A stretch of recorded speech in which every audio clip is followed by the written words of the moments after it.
Faizal Khan sir और रोशन आनंद sir के बीच जो विवाद चल रहा है, पूरा का पूरा पटना इस विवाद के बारे में जानता है। पटना छोड़िए, उत्तर प्रदेश जानता है, उत्तर प्रदेश छोड़िए, दिल्ली तक ये बात पहुंच चुकी है। मीडिया हाउसेस इसे कवर कर रहे हैं, अलग अलग पक्षों से बात रखी जा रही है। विवाद दिन ब दिन खराब हो रहा है, लेकिन कुछ दिलचस्प चीज़ें इस विवाद से भी निकल के आई जिन पर बात करना ज़रूरी है।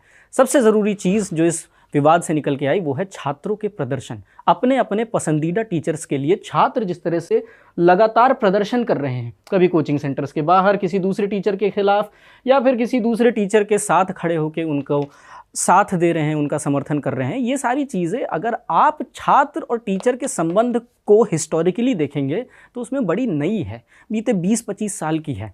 आज इसको हम डायसेक्ट करेंगे इस जग दर्शन के मेला के एपिसोड में फिलोसॉफिकल पर्सपेक्टिव से। फैजल खान सर और रोशन आनंद सर के बीच जो विवाद हुआ और जहां तक वो पहुंच चुका है, इस बारे में आप सोशल मीडिया से लेकर के न्यूज़ प्लेटफॉर्म के जरिए जान चुके होंगे। मैं इस बारे में बात नहीं करने वाला आपके सामने।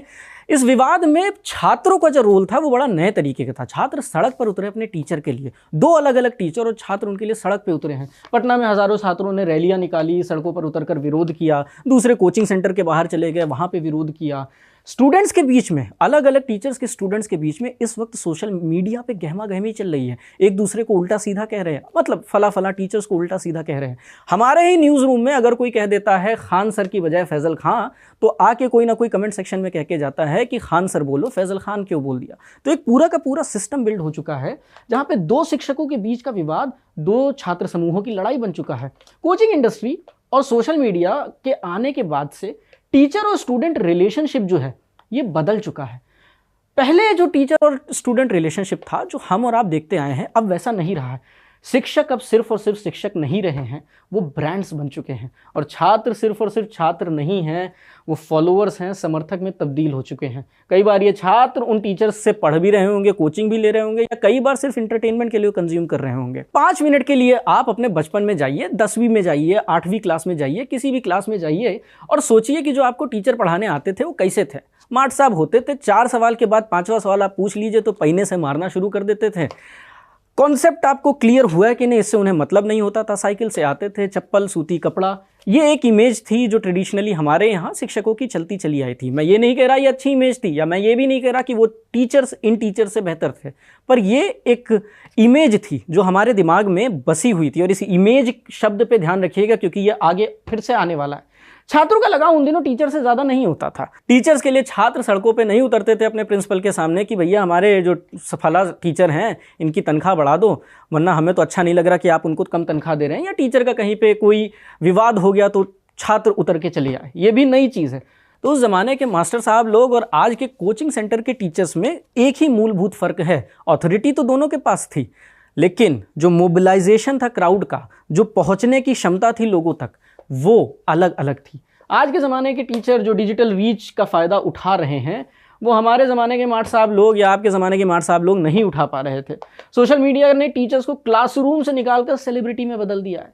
आप सोचिए 20 साल पहले 2000 में आप जाके कहते कि एक दिन ऐसा आएगा कि ये जो शाहरुख खान के साथ बाउंसर आपको दिख रहे हैं, बड़े बड़े हीरोज़ के साथ बाउंसर दिख रहे हैं, ऐसे बाउंसर किसी टीचर के साथ होंगे, मास्टरों के साथ होंगे। कोई इस बात की कल्पना भी ना कर पाता, पर वो व्यवस्था बन चुकी है। अगर आप कहते कि 20 साल बाद इन टीचर्स के लिए लोग हर जगह झगड़ा करेंगे, बहसें करेंगे, तो कोई आप पे यकीन भी ना करता। लेकिन एक व्यवस्था आज के टाइम पे ऐसी बन चुकी है। तो छात्र अब सिर्फ और सिर्फ सीखने वाले नहीं बचे हैं, वो फॉलोअर्स बन चुके हैं, फैन समुदाय बन चुके हैं, फैन पेजेस चल रहे हैं। एक अपील करते हैं टीचर लोग और ऑनलाइन ट्विटर से लेकर के अलग अलग सोशल मीडिया प्लेटफॉर्म का चक्का जाम हो जाता है। ट्रोलिंग शुरू हो जाती है, जिसका मन करे उसकी ट्रोलिंग करा सकते हैं। जब चाहे किसी भी हस्ती से, किसी भी व्यक्ति से एक डिजिटल वॉर शुरू कर सकते हैं जिसमें गहमा गहमी चल रही है दोनों के फॉलोअर्स के बीच में। तो टीचर और स्टूडेंट का जो रिलेशनशिप है वो पहले जैसा नहीं रह गया है, अब वो फैंडम जैसा बन चुका है। यहाँ पे सिर्फ ज्ञान का एक्सचेंज नहीं हो रहा है, यहाँ पे उससे कुछ ज़्यादा हो रहा है। अब इसमें कितना सत्य है, कितना क्यूरेटेड है, इस बात तक भी पहुँचना मुश्किल है। मेरे और आपके लिए दूर से बैठ के देख के इसका निर्णय करना तो मुश्किल है, पर कुछ ऑर्गेनिक है तो कुछ झूठ भी है, जैसा कि हर व्यवस्था में होता है। अब ये जो टीचर और स्टूडेंट के बीच रिलेशनशिप में बदलाव आया है, इसको समझने के लिए हमें एक फ्रेंच फिलोसोफर गाय दिबो के यहाँ जाना पड़ेगा। गाय दिबो 1967 में एक किताब लिखते हैं, द सोसाइटी ऑफ स्पेक्टेकल। एक और बात बताता चलो, इनका सिनेमा पे भी अच्छा काम है, फिल्म मेकर थे, तो आप फिल्म्स भी इनकी देख सकते हैं। तो वो द सोसाइटी ऑफ स्पेक्टेकल में एक बड़ी इंटरेस्टिंग बात लिखते हैं। वो ये कहते हैं कि आधुनिक समाज जो है उसमें हम चीज़ों से सीधे इंटरैक्ट नहीं करते, हम छवियों के जरिए इंटरैक्ट करते हैं, इमेजेस, मीडिया और अलग अलग मीडियम्स के जरिए इंटरैक्ट करते हैं। तो मैं और आप एक दूसरे से वैसे इंटरैक्ट नहीं करते जैसे असल में है। मैं यहाँ पे आपके सामने एक शर्ट पहन के खड़ा हूँ, मैं आपके सामने टी शर्ट और लोअर में नहीं आया हूँ। मैं उस तरह से आपके साथ इंटरैक्ट कर रहा हूँ जिस तरह से एक तय मापदंड है इंटरैक्ट करने का। मैं उस भाषा में आपके साथ इंटरैक्ट कर रहा हूँ इस वक्त जिस तरह से संवाद करने का एक एसओपी बना हुआ है कि इस तरह से ही संवाद होना चाहिए कैमरे के सामने। अगर आप किसी न्यूज़ मीडिया हाउस के मेंबर हैं तो मेरे और आपके बीच जो संवाद है वो डायरेक्ट नहीं है, वो मीडिएटेड है, उसके बीच में एक माध्यम है और ये जो माध्यम है वो मेरी एक इमेज बना रहा है। यानी हम जो अनुभव कर रहे हैं, जो देख रहे हैं, जो समझ रहे हैं, जो कंज्यूम कर रहे हैं, वो धीरे धीरे डायरेक्ट नहीं रह गया है बल्कि मीडिएटेड है। बहुत ही नीट और क्लीन तरीके से आपके पास पॉलिश होके हर एक चीज़ पहुंच रही है। एक एक फोटो, एक एक वीडियो, जो कुछ भी आपके पास आता है बड़ी बड़ी संस्थानों से, जगहों से, वो एक प्रक्रिया से गुजरता है। उस प्रक्रिया से गुजरने के बाद आप तक पहुंच रहा है और आप एक बहुत ही पॉलिश्ड शक्ल को देख रहे हैं। उस पॉलिश्ड शक्ल को देखने के बाद आप अपना परसेप्शन बना रहे हैं। ये जो पॉलिश्ड शक्ल है जो आपके सामने आ रही है, चाहे वो मेरी हो या किसी की भी हो, प्रधानमंत्री की हो, किसी की भी हो, या किसी कोचिंग इंस्टीट्यूट के टीचर की हो, ये पॉलिश्ड शक्ल उनकी असलियत से ज़्यादा इम्पैक्टफुल है। उनकी असलियत इतनी इम्पैक्टफुल नहीं है क्योंकि इस इमेज को इसी तरीके से बनाया गया है। इसका सौंदर्य शास्त्र, ये उसी तरह से बोलेगी, ये उसी तरह से बात करेगी, उसी तरह से कपड़े पहनेगी, दिखेगी जो आपको अच्छी लगे। तो हम अब व्यक्ति को नहीं, उसकी पब्लिक इमेज को सिर्फ जानते हैं। कोचिंग संस्थान के मामले में तो ये बात और ज़्यादा इंपॉर्टेंट हो जाती है कि हम किसी टीचर को पर्सनली तो जान नहीं रहे हैं, हम नहीं जानते कि वो किस तरह के व्यक्ति हैं, पर एक इमेज है जो उन्होंने क्यूरेट कर रखी है, उस इमेज को हम तक पहुंचाया जाता है अलग अलग संसाधनों के ज़रिए। हम केवल उसी को जानते हैं, अच्छा कर रहे हैं, बुरा कर रहे हैं, बहुत बेहतरीन आदमी, बहुत दयावान, बहुत बेहतरीन पढ़ाते हैं, बहुत दयावान आदमी, बहुत प्यारा बोलते हैं। ये सारी एक neat and clean created image है जो हम तक पहुँच रही है। इसी वजह से सोशल मीडिया पर जो टीचर्स हैं वो टीचर की तरह नहीं रह गए, वो एक स्पेक्टेकल है। स्पेक्टेकल यानी एक सार्वजनिक छवि, और ये जो सार्वजनिक छवि है वो हमेशा क्यूरेट की जाती है, बहुत ही संभल के बनाई जाती है। और इस वजह से क्या होता है, छात्र जो हैं वो सिर्फ और सिर्फ ज्ञान की वजह से टीचर से नहीं कनेक्टेड महसूस करते हैं, उस छवि की वजह से कनेक्टेड महसूस करते हैं, व्यक्ति की वजह से कनेक्टेड महसूस करते हैं, और कई दफ़ा तो ब्रांड की वजह से कनेक्टेड महसूस करते हैं। कई बार लोग आके कह देंगे कि इतने सारे लोग उससे पढ़ रहे हैं फला टीचर से, और आप उनको ऐसा बोल रहे हो, आपको अकल होनी चाहिए। तो ये जब इस तरह की बात होती है तो ब्रांड को हाईलाइट किया जा रहा होता है कि उनकी ब्रांड वैल्यू देखो और तुम कौन हो, तुम बोलने वाले कौन हो। तो आप उस व्यक्ति से इंटरैक्ट नहीं कर रहे हैं, आप एक छवि से इंटरैक्ट कर रहे हैं, आप एक स्पेक्टेकल से इंटरैक्ट कर रहे हैं। अब सवाल ये उठता है कि ये जो टीचर्स ने अपनी छवि बना रखी, ये जो छवि दुनिया तक पहुंच चुकी है, इस छवि को क्यूरेट कैसे किया जाता है। और वहाँ पे जवाब आता है पूंजी का। जब तक पूंजी नहीं है तब तक आप इतना बड़ा साम्राज्य, इतनी बड़ी जो अपनी इमेज है वो नहीं खड़ी कर सकते। जिसके पास ज़्यादा संसाधन है वो एल्गोरिदम, विज्ञापन, मार्केटिंग, इन सभी हथियारों के ज़रिए ज़्यादा से ज़्यादा लोगों तक पहुँच सकता है। अब ज़रा इस बात को मार्क्सवाद के नज़रिए से समझ के देखते हैं। मार्क्स के ज़माने में जब मार्क्स जिंदा थे, प्रोडक्ट क्या होता था, कोई चीज़ जिस पे आप मेहनत करके अपना लेबर लगा के बनाते थे। मसलन ये टीवी, किसी ने मेहनत की, किसी ने रिसर्च की, कुछ मजदूर इसमें लगे, फैक्ट्री में काम किया, उसके बाद ये टीवी बनी, तो ये एक प्रोडक्ट था। तो मार्क्स ने इस चीज़ को प्रोडक्ट की तरह देखा, इनके बारे में बातें की। लेकिन प्रोडक्ट क्या क्या हो सकता है, इसकी परिभाषाएं जैसे जैसे समाज आगे बढ़ा बदलती चली गई। आज के ज़माने में प्रोडक्ट के रूप में कौन है, टीचर्स हैं, सेलिब्रिटीज़ हैं, या इनफैक्ट सोशल मीडिया पे जो कंटेंट क्रिएटर्स हैं उनका एक पर्सोना है, एक छवि है जो आपके सामने उन्होंने रखी है। ये नए तरीके की प्रोडक्ट है। इस प्रोडक्ट में 4 लोगों का लेबर कई बार नहीं लगता। इस प्रोडक्ट में कई बार आप संसाधन उस तरह से नहीं इस्तेमाल कर रहे होते हैं जैसे मार्क्स के ज़माने में किए जाते थे, पर प्रोडक्ट ये भी हैं। तो मार्क्सवादी नज़रिए से अगर हम देखें तो कोचिंग टीचर्स आज के टाइम पे एक प्रोडक्ट बन चुके हैं, एक कमोडिटी बन चुके हैं। और ऐसे में कंपटीशन अब सिर्फ और सिर्फ ज्ञान का नहीं रह गया है कि फला टीचर ज़्यादा जानते हैं, बेहतर समझाते हैं, बेहतर रिजल्ट देते हैं। नहीं, अब ब्रांड वैल्यू भी हमारे सामने आ चुकी है।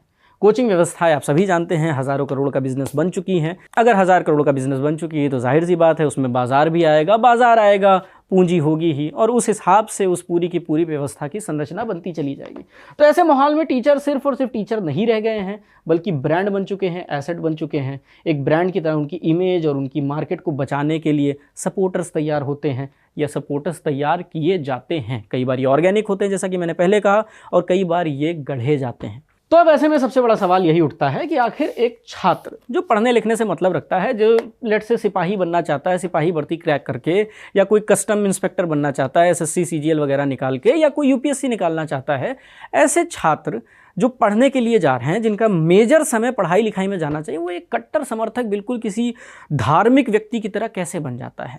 यहाँ पे भी आपको मार्केट को समझना होगा। टीचर जो होता है वो पहले ब्रांड बनता है, हर ब्रांड की एक कम्युनिटी बन जाती है। लेट्स टेक एग्जांपल ऑफ एक एनिमे जिसका नाम है नारुतो। नारुतो एक बहुत बड़ा ब्रांड है, उस ब्रांड की एक कम्युनिटी है। मुझे नारुतो पसंद है, अब नारुतो को पसंद करने वाले लोगों के बीच में उठूंगा बैठूंगा, फिर मैं उनके टेलीग्राम ग्रुप्स, उनके फैन पेजेस और उनके ऑनलाइन फोरम से वहां पे जुड़ूंगा, डिस्कशन होगी, बहस होगी।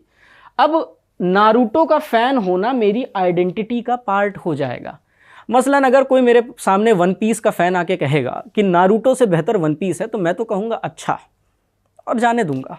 लेकिन कुछ लोग इस बात पे भिड़ भी सकते हैं, तो फैन आर्मी फिर बन जाती है। फैन आर्मी जब बन जाती हैं तो वो अपने पसंद, अपने इंटरेस्ट और जिसके साथ अपने आप को जोड़ के देखते हैं, उसके लिए लड़ाई झगड़ा करने के लिए भी रेडी हो जाती हैं। और फिर कई बार ये आगे बढ़ते बढ़ते पर्सनल अटैक्स भी पहुंच जाती हैं कि तुम अपनी शक्ल देखो, तुमने अपनी औकात देखी है, वगैरह वगैरह 4 बातें। तो एक छात्र कैसे कट्टर समर्थक बन सकता है, नारुतो के माध्यम से मैंने आपको बताया। यही सिंपल सी फिलॉसफी यहाँ पे भी काम करती है, या मनोविज्ञान यहाँ पे भी काम करता है, जब टीचर्स के लिए इस तरह की ब्रांड वैल्यू स्टार्ट होती है। एक चीज़ और यहाँ पे ज़रूरी जो हम बताते चले, वो है नीचा की हर्ड मेंटालिटी की बात, स्लेव मोरालिटी की बात। बहुत मुश्किल होता है कि आप भीड़ से हटकर सोचें। भीड़ से हटकर सोचने के लिए गैलीलियो को मार दिया गया। भीड़ से हटकर सोचने के लिए स्पिनोजा जैसे दार्शनिक के पीछे बार बार लोग लगे, उनकी हत्या करने की कोशिश की गई। भीड़ से हटकर सोचना मुश्किल है। क्यों? क्योंकि भीड़ का हिस्सा होने पे आप सेफ महसूस करते हैं। भीड़ का हिस्सा होने पे आपको लगता है आप शक्तिशाली हैं, बलशाली हैं, और आपको ये डर नहीं सताता कि आप जो सोच रहे हैं वो गलत है। आप इस चीज़ से निश्चिंत हो जाते हैं। पर जिस दिन आप भीड़ से अलग होकर सोचना शुरू करते हैं, उससे अलग होकर देखना शुरू करते हैं, आपके लिए अपना जीवन ही मुश्किल हो जाता है। छोटी छोटी चीज़ों पे आप अपने ही तर्क को काटना शुरू कर देते हैं। अपने आप से आप लड़ रहे होते कि क्या ये मेरा विचार या ये जो मेरा बायस है, क्या ये सही है, क्या मुझे इसके साथ चलना चाहिए। भीड़ का पार्ट होना सहज है, और भीड़ से हटकर दुनिया को देखना समझना थोड़ा सा मुश्किल है। यही वजह है कि ज़्यादातर लोग किसी फ़ैन आर्मी, किसी फ़ैन क्लब या किसी ऐसे अन्य समूह का हिस्सा होके, या किसी पर्टिकुलर विचारधारा का हिस्सा होके अपने आप को सेफ महसूस करते हैं। ये चीज़ छात्रों के यहाँ पे भी अप्लाई करती है। आप हो सकता है टीचर के पर्सोना के फ़ैन हो जाएं, आप हो सकता है टीचर ने जो बातें और जो छवि आप तक पहुँचाई उसके फ़ैन हो जाएं, और इसके चलते आप उस टीचर के प्रति सम्मान भाव, पूजनीय भाव और अलग अलग तरह के जितने भी देवता भाव हैं डेवलप कर लें। लेकिन ज़रूरी यही है कि आप अपने दिमाग को, अपने विचारों को, अपनी थिंकिंग को, अपने तर्क को, अपनी रैशनैलिटी को अलग करके एक बार देखना शुरू करें। भीड़ के ज़रिए अपने आप को सेटिस्फाई नहीं करें। जगदर्शन का मेला के इस एपिसोड में आज सिर्फ इतना ही। नमस्कार, मैं हूं ज़हीन। देखते रहिए इंडियन एक्सप्रेस हिंदी।